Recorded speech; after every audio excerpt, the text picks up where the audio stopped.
for our patients and their whānau, one of the big things is that within lockdown, they got more stresses than they would normally, especially if the patient has young children and they've already got the complexities of their disease and how that's managed at home, but then they're having to manage their family in a new way. Some of the other challenges are transport, especially if a patient lives on their own, they have no one that can support them in their bubble, how they cope financially to support themselves and or their family, and then facing the extra where their family member might have lost their job. We're trying to think of different ways to manage the challenges that families are facing. We've been able to maintain that contact with our families, and even those that might be new to our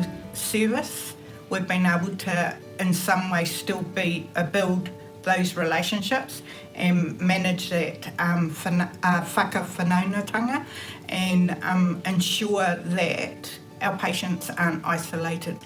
So there's been a lot of Zoom meetings with patients and whānau, phone sessions, coffee and chat, which is one of our bereavement groups, art therapy and music therapies. Therapists have set up their own offices where they can have their equipment there and available. The art therapist has set up a whole lot of resources and put them on our website. She made up packs so that legacy projects can be continued. For some patients, because of lockdown, they're having to be here away from their loved ones, and there's no farewell ritual, which is really important that that's maintained for them and their families, and also supporting the families to work out how once lockdown's over they can have some sort of memorial service, because the normal rituals can't happen now. That can impact how people deal with their grief long term. A lot of our larger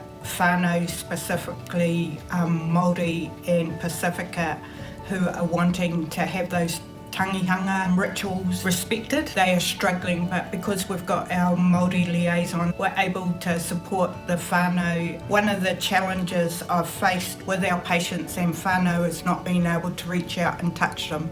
So that physical connection it's big for them as well, because they're quite vulnerable and they're sharing some really intimate stuff with us, and to be able to just put a hand on someone's knee or shoulder or arm can be the biggest impact. It's that empathy and being able to show the real us. So yeah, that's why we're here.